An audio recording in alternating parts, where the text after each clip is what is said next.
రాజగోపాల్ రెడ్డి స్వార్థంతోనే ఉప ఎన్నిక వచ్చిందన్నారు మంత్రి హరీష్ రావు. రాజగోపాల్ రెడ్డి గెలిస్తే ఏం లాభం లేదన్నారు. మళ్లీ టీఆర్ఎస్ ను తిట్టడం తప్ప ఇంకేమైనా చేస్తారా అని హరీష్ రావు ప్రశ్నించారు. మద్యం డబ్బుతో బీజేపీ గెలవాలని చూస్తోందన్నారు. మునుగోడు ప్రజలు బీజేపీకి గుణపాఠం చెప్పాలన్నారు. కన్న తల్లికి అన్నం పెట్టనోడు పినతల్లికి బంగారు గాజులు చేపిస్తాడా అన్నాడట అని ఎద్దేవా చేశారు. టీఆర్ఎస్ ను గెలిపిస్తే బాధ్యత తీసుకుని గ్రామాలను అభివృద్ధి చేస్తామని హరీష్ రావు పేర్కొన్నారు.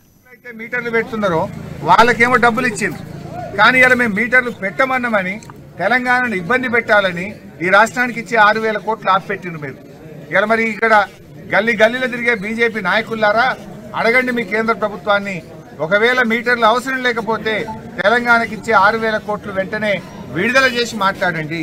ఇలా మునుగోడు ప్రజలను మా రైతు సోదరులను కూడా నేను కోరుతున్నా, తెలంగాణలో అత్యధికంగా రైతు బంధు ఎవరికి వస్తుంది అంటే మునుగోడు నియోజకవర్గానికి వస్తుంది. మరి మన బోర్ల కాడ బాయిల కాడ మీటర్లు వస్తుంది, మన ఇంటి కాడికి బిల్లులు వస్తాయి. రావాలన్నా ఆలోచించండి. మనకి మీటర్లు రావద్దంటే మనం టీఆర్ఎస్ ప్రభుత్వాన్ని ముఖ్యమంత్రి కేసీఆర్ గారు ఆశీర్వదించిన ప్రభాకర్ రెడ్డి గారిని గెలిపించాలని చేస్తా ఉన్నారు. అదే టీఆర్ఎస్ ప్రభుత్వం కేసీఆర్ గారు ఈ రాష్ట్రంలో 2 లక్షల ప్రభుత్వ ఉద్యోగాలు నింపుతా ఉన్నాం, భర్తీ చేస్తా ఉన్నాం. నిరుద్యోగ యువకులకు ఇలా ఉద్యోగ అవకాశాలు కల్పిస్తున్నది ఇవాళ టీఆర్ఎస్ ప్రభుత్వం. ఇలా ఒక్క ఉద్యోగం కూడా నింపకుండా ఉన్న ఉద్యోగాలు ఊడగొట్టినారు మీరు.